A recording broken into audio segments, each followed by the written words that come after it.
कहूँगा कि एक टेबल बनाइए कि फंडामेंटल राइट है, इसमें से पिछले 10 साल में इतने क्वेश्चन है, फंडामेंटल ड्यूटीज है उसमें से इस साल में इतने क्वेश्चन है। So that will give you a fair idea कि मुझे किस टॉपिक पे ज़्यादा ध्यान देना है। ठीक है। सेकेंड थिंग, फंडामेंटल राइट में अगर क्वेश्चन आ रहा है तो क्वेश्चन पूछने का तरीका क्या है। देखिए, अगर आर्टिकल 21 पे कोई क्वेश्चन पूछा जा रहा है तो बहुत पॉसिबिलिटी है कि अगर यूपीएससी को आर्टिकल 19 पे क्वेश्चन पूछना है तो almost line of inquiry same ही रहेगी। ठीक है। तो हमें लाइन ऑफ इंक्वायरी पकड़ना है कि फंडामेंटल राइट्स में से यूपीएससी क्या चाहती है कि मुझे क्या मालूम हो। ठीक है। And third I would say the way in which question are structured. Right to life से मैंने देखा था कि बिल्कुल बिल्कुल बिल्कुल ठीक है, बिल्कुल। अभी आखिर में मैं बोलूंगा कि क्वेश्चन किस तरह से स्ट्रक्चर किया गया। जैसे फंडामेंटल राइट में से अगर क्वेश्चन आ रहा है तो क्या वो सिंगल स्टेटमेंट क्वेश्चन है या वो मल्टीपल स्टेटमेंट क्वेश्चन है या फिर वो असर्शन एंड रीजनिंग क्वेश्चन है। अगर आप नोटिस करेंगे तो पीवाईक्यू एनालिसिस करने के बेसिस पे यू विल नो कि एक वेलकम टू अल्टीमेट। उम्मीद है कि आप सब लोग अच्छे होंगे। इस वक्त मैं जीएस स्कोर में हूं और हमारे साथ विराज सर बैठे हुए हैं। सर से बातचीत करने वाले हैं यूपीएससी प्रीलिम्स पे 60 दिन में कैसे प्रीलिम्स क्रैक करें। आप लोगों को पता है कि कई एस्पिरेंट को प्रीलिम्स क्रैक करने में दिक्कत होता है, प्रीलिम्स में दिक्कतें होती है, उन सब मुद्दों पर सर से बातचीत करने वाले हैं। आप लोग नया चैनल को सब्सक्राइब कर ले। Hello sir. हेलो नयन, कैसे हैं आप? बढ़िया सर, आप बताओ। ठीक। सर, ये प्रीलिम्स जो है जैसे कि आप जानते हैं काफ़ी डिफिकल्ट कहा जाता है, कई बच्चों को मतलब दिक्कत होता है, उसके बारे में आप कुछ बताइए कि कैसे कि क्या करें अभी। देखिए, प्रीलिम्स में डिफ़िकल्टी का पहला रीज़न तो ये है कि हम उस तरह से ट्रेन नहीं हुए। अगर हमारे एजुकेशन बैकग्राउंड हम देखें या फिर जब हमारा इंडक्शन यूपीएससी में होता है तो व्हाट डू वी डू। जैसे आप भी एस्पिरेंट रहे, जो जब हम लोग यूपीएससी में पहला कदम रखते हैं, we start preparation from the point of view of mains से हम लोग शुरू करते हैं। तो हमारा जो आउटलुक बना है वो ये बना है कि आंसर पढ़ना है, कंटेंट पढ़ना है और आंसर लिखना है। क्या कभी आपने उस तरह से कंटेंट पढ़ा है कि मुझे आंसर चूज करना है? नहीं ना। मतलब प्रीलिम्स और मेंस में वो सबसे बड़ा डिफरेंस है। मेंस में आपको आंसर लिखना है, प्रीलिम्स में आपको क्या करना है, आंसर को फाइंड आउट करना है। 4 ऑप्शंस उन्होंने दिया, आंसर उन्होंने आपको दिया हुआ है, अपने को आंसर उधर पिकअप करना है। तो वो जब मेंटेलिटी हमारी नहीं बनी, हमारा आउटलुक ही नहीं बना, तो वहाँ पे सबसे बड़ी प्रॉब्लम है। सो व्हाट हैपेंस इज, आप पढ़ लेते हो, आपको सब याद भी है, लेकिन जो फाइनल पॉइंट्स है ना, जिसके बेसिस पे एमसीक्यू के क्वेश्चंस बनते हैं, वही हम लोग पकड़ नहीं पाते और वहाँ पे सबसे बड़ी प्रॉब्लम होती है विद रिस्पेक्ट टू प्रीलिम्स।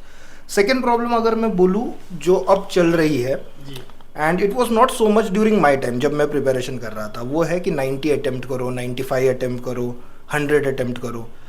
तो जितना आपका अटेम्प्ट बढ़ेगा उतनी आपकी प्रोबेबिलिटी बढ़ेगी मार्क्स कम होने की। मतलब मैंने स्टूडेंट्स को ये भी कहते हुए देखा है कि क्योंकि पेपर डिफिकल्ट था तो मैंने ज़्यादा अटेम्प्ट कर लिया ताकि मेरा स्कोर ज़्यादा है। दैट डज नॉट वर्क ना, it does not work that way. So conversion जो है उस पर बच्चे ध्यान नहीं देते। बच्चे ध्यान किस पे देते हैं कि मैंने 99 अटेम्प्ट किया, मैंने 100 अटेम्प्ट किया। तो that has to be solved. And third मैं बोलूँगा, एक साइलेंट किलर बन के उभर रहा है सीसेट। तो जीएस कोर में या दूसरे इंस्टीट्यूट्स में भी वी नो स्टूडेंट्स जो बहुत अच्छे हैं, उन्होंने जीएस में एक्चुअली में बहुत अच्छा प्रिपरेशन किया है और उन्होंने पेपर भी अच्छा दिया है, बट क्योंकि सीसेट पे उन्होंने ध्यान नहीं दिया, what happened is they lacked, they basically lacked.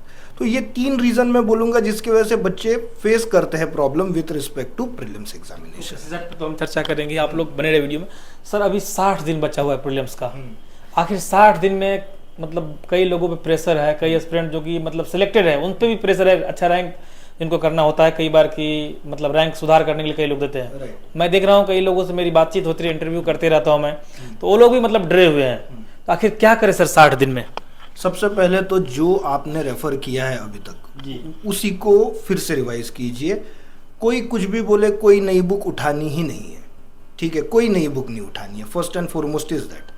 Second thing, overload test का मत कीजिए। देखिए, मेरे हिसाब से टेस्ट कितने देने चाहिए, हफ्ते में 2 या 3 मैक्सिमम। ठीक है, उतने टेस्ट अगर आपने दे दिए that is more than enough. लेकिन आपको रोज क्वेश्चंस के थ्रू जाना है। First and foremost I would से पीवाईक्यूज के थ्रू जाइए और रोज 50 पीवाईक्यू देखिए। खासकर डेली 50 पीवाईक्यूज आपको देखने हैं। सर याद आया मुझे, किस हिसाब से देखना चाहिए सर? वेरी गुड क्वेश्चन है, वेरी गुड क्वेश्चन। सो पीवाईक्यूज बच्चे नॉर्मली देखते ही है, लेकिन उनको ये नहीं पता कि इससे एक्सट्रैक्ट क्या करना है। That is your question, right? वही आपका क्वेश्चन है।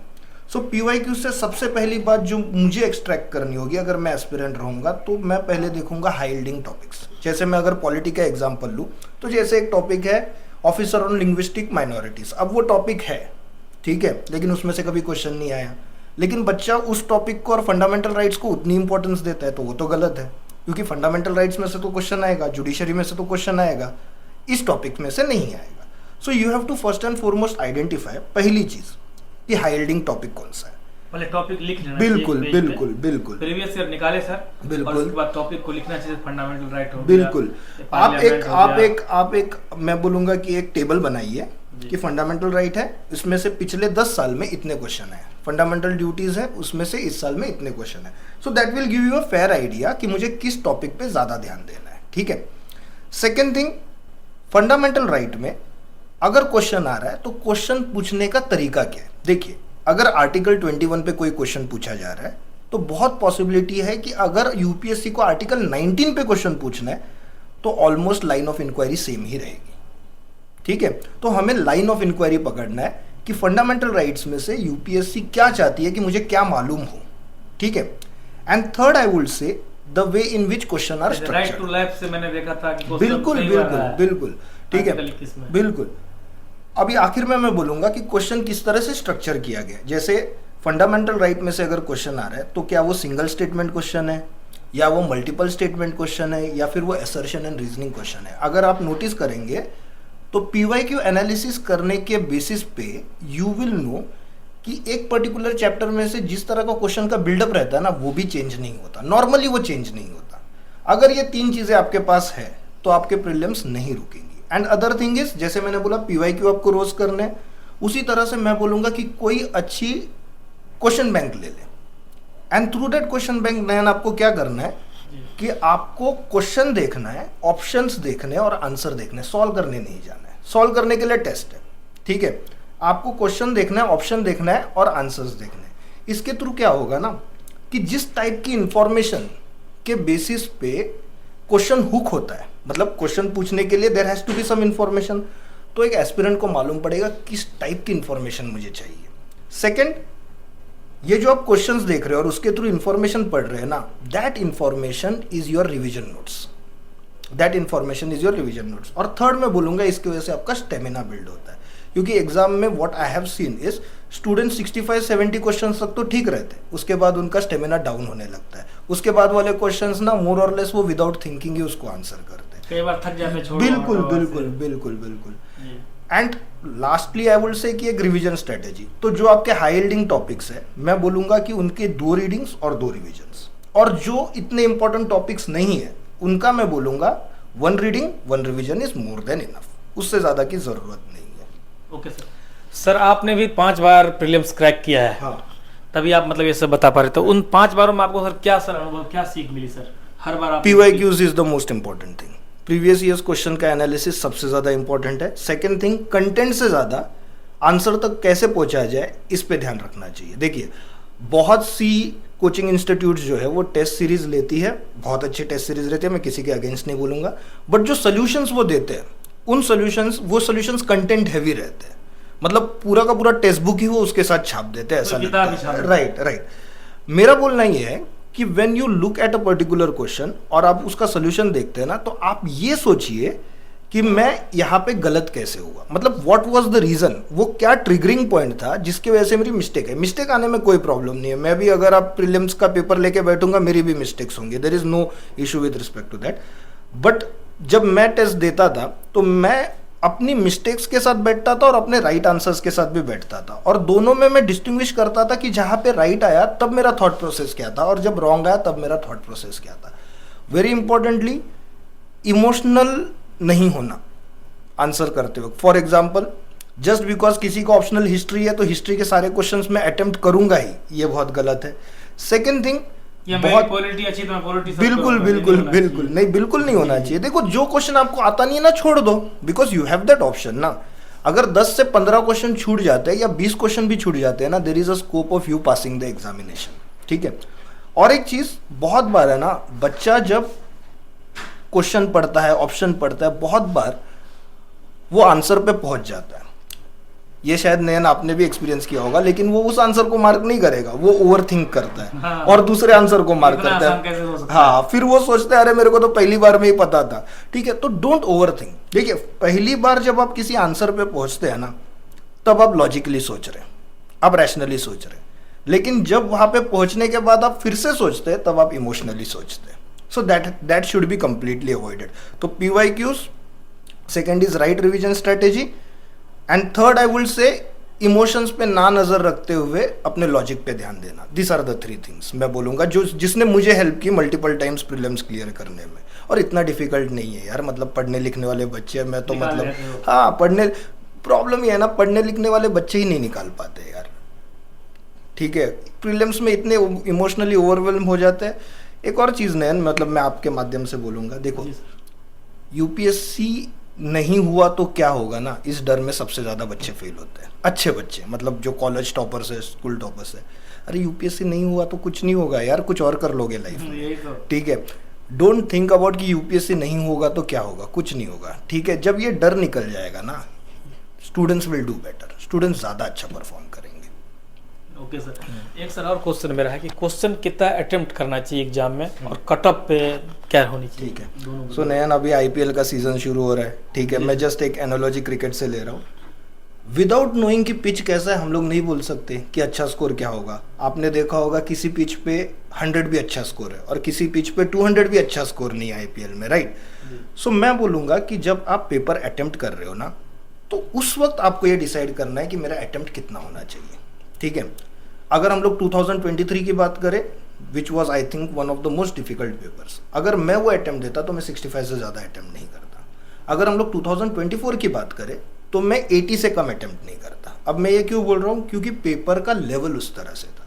तो आपको वो डिसीजन उस वक्त लेना है जब आप पेपर में हो।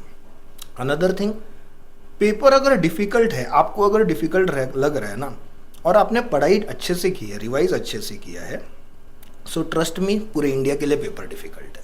ठीक है, ये कॉलेज का एग्जाम तो है नहीं कि हमें 45% मार्क्स लाने हैं। It is relative. मैं कैसे परफॉर्म कर रहा हूँ वो इंपॉर्टेंट है, बाकी लोग कैसे परफॉर्म कर रहे हैं वो भी इंपॉर्टेंट है। ठीक है, so it has to be in your consciousness कि भाई मेरा डिफिकल्ट है तो सबका डिफिकल्ट है। तो डोंट पैनिक, मैं बोलूँगा don't panic, everything will be fine, that's it. Paper में कितना अटेम्प्ट करना है, डिसाइड एट दैट पॉइंट। कोई दिमाग में नंबर लेके मत चलिए। And every question, again as in cricket ना, आप मेरिट ऑफ द बॉल पे खेलेंगे, राइट? वैसे ही every question has to be played on its own merit. ठीक है, ये बिल्कुल नहीं कि मैंने 2 क्वेश्चन छोड़ दिए तो तीसरा तो मैं अटेम्प्ट करूंगा ही नहीं। तीसरा अगर आपको आता है तो अटेम्प्ट कीजिए। अगर आपको सोचने के लिए टाइम चाहिए तो थोड़ा सोचने के लिए टाइम लीजिए। अगर आपको बिल्कुल नहीं आता है, वो टॉपिक ही नहीं सुना है, लीव इट, नो प्रॉब्लम, क्योंकि आगे आपको मौका मिलेगा, बिल्कुल मिलेगा। Okay sir. सर सीसैट में क्या करना चाहिए? मान लो जो आर्ट बैकग्राउंड का उन्हें क्या करना चाहिए सीसैट में, और जो साइंस वाला है उन्हें क्या करना चाहिए? देखिए, सबसे पहले तो व्हाट आई वुड से इज आइडेंटिफाई योर स्ट्रेंथ। अगर मैं इस वक्त मतलब अटेम्प्ट देता, क्योंकि मैं तो उस ज़माने का हूँ जब मेरे 3 अटेम्प्ट जो है तब हुए थे जब सीसैट का स्कोर काउंट किया जाता था। तो हम लोगों ने तो बहुत मेहनत की थी सीसैट पे। लेकिन प्रॉब्लम अभी क्या हो रहा है ना, तब से ज़्यादा अभी सीसैट डिफिकल्ट है 2 रीजंस की वजह से, क्योंकि क्वेश्चंस एक्चुअली में डिफिकल्ट हुए हैं। आई एग्री विद दैट, बिल्कुल क्वेश्चंस डिफिकल्ट हुए हैं, I agree with that. And second is, students ढकेल देते हैं सीसैट को, अरे कल करेंगे, परसों करेंगे, नरसों करेंगे, हो जाएगा।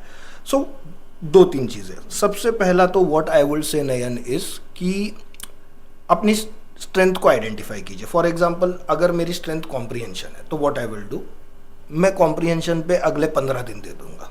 अगले 15 दिन मैं सिर्फ कॉम्प्रीहेंशन करूंगा। So comprehension I will do with the attitude that कि अगर कॉम्प्रीहेंशन में से 10 क्वेश्चन आया ना तो मेरा 8 सही होना चाहिए, दैट्स इट। कॉम्प्रीहेंशन में से अगर 10 क्वेश्चन आया तो मेरा 8 सही होना चाहिए। Then I will go to the next subjects. तो मैं सपोज मेरा LR ठीक है तो मैं LR की तरफ जाऊंगा, फिर मैं मैथ्स की तरफ जाऊंगा। ठीक है, so what I will do is I will improve मैं कंपार्टमेंट्स में सब्जेक्ट्स को डिवाइड करूंगा और फिर मैं इंप्रूव करूंगा। सीसैट में I will not do it in a way कि मैंने 2 दिन कॉम्प्रीहेंशन कर लिया, 2 दिन LR कर लिया, वैसे मत कीजिए। सीसैट बिल्कुल डेली 2 घंटे या राइट, डेली 1-1.5-2 घंटे जितनी आपकी नेसेसिटी है। देखिए, अगर मॉक टेस्ट में आपका स्कोर 100 के ऊपर आता है, देन आई वुड से कि आप सिर्फ और सिर्फ मॉक टेस्ट कीजिए और कुछ मत कीजिए। इफ आपका स्कोर 80 से 100 के बीच में आता है, देन आई वुड से कि आप हफ्ते में 3 दिन 2 घंटे दीजिए, हफ्ते में 3 दिन 2 घंटे दीजिए। लेकिन अगर आपका स्कोर 80 से नीचे आ रहा है, ठीक है, तो आपको खुश होने की जरूरत नहीं कि 66 के ऊपर है, क्योंकि उस दिन कुछ भी हो सकता है। 80 तक तो मैं बॉर्डर लाइन ही मानता हूँ सीसैट को। What you have to do is you have to give at least 2 hours daily to CSAT. और जब मैं एटलीस्ट 2 आवर्स बोल रहा हूँ ना, तो एक ही सब्जेक्ट पकड़ के उसको खींच दीजिए, डू इट वेल, ठीक है। सीसैट में प्लीज नो कि आपको 80 में से 80 अटेम्प्ट करने की जरूरत नहीं है। आइडेंटिफाई 60 क्वेश्चन जो आप अटेम्प्ट करेंगे, ठीक है। 60 में से सपोज मेरा कॉम्प्रिहेंशन अच्छा है तो 30 तो कॉम्प्रिहेंशन के आ गए, बाकी 30 मुझे एलआर और मैथ्स में से खींचने, राइट। सो एक सब्जेक्ट बहुत अच्छे से कीजिए जिसमें आपको 80% आपका कन्वर्जन हो, और फिर बाकी 2 सब्जेक्ट्स पे आप ध्यान दीजिए। That will be more than enough. 60 questions में से सपोज आपका दिन एकदम ही खराब है और आपके 15 रॉन्ग आ गए, फिर भी आपका स्कोर 100 के ऊपर जा रहा है, फिर भी आपके 40 नेट क्वेश्चंस राइट हो रहे हैं। 40 नेट क्वेश्चन मतलब आपका स्कोर 100 के ऊपर जा रहा है। So that is more than enough, उससे ज़्यादा की ज़रूरत भी नहीं है। पेपर के दौरान आइडेंटिफाई करने लगिए कि ये क्वेश्चन मैं करूँगा या नहीं करूँगा, that's it. Again one more thing, just because मेरा कॉम्प्रिहेंशन अच्छा है ना, मुझे कॉम्प्रिहेंशन पे अटकना नहीं है। मुझे याद है 2012 में when I was writing the exam, एक पर्टिकुलर कॉम्प्रिहेंशन ने मेरा बहुत ज़्यादा टाइम लिया था, एंड दैट वाज समथिंग जिसकी वजह से मेरा स्कोर, मतलब I clear the exam, but जिसकी वजह से मेरा स्कोर थोड़ा कम हो गया था। डोंट डू दैट मिस्टेक, ठीक है। हर एक क्वेश्चन को यू हैव ऑलमोस्ट 2 मिनट्स, अगर मैं 60 क्वेश्चंस का लूँ तो पहले 30 या 40 सेकंड में आपको मालूम पड़ जाएगा कि अटेम्प्ट करना है या नहीं करना है। करना है तो अटेम्प्ट करना है, नहीं करना है तो छोड़ के आगे निकल जाना है, अगले क्वेश्चन पे आपको कॉन्सेंट्रेट करना चाहिए, दैट्स इट, और कुछ नहीं। ओके सर, तो आप लोगों ने देखा, सर ने सब कुछ बताया आप लोगों को बारी बारी से। 60 दिन में कैसे तैयारी करें, सीसैट पे क्या काम करने की ज़रूरत है और कैसे कैसे पढ़ाई करें। बाकी आप सब लोगों को धन्यवाद। नया चैनल को सब्सक्राइब कर ले।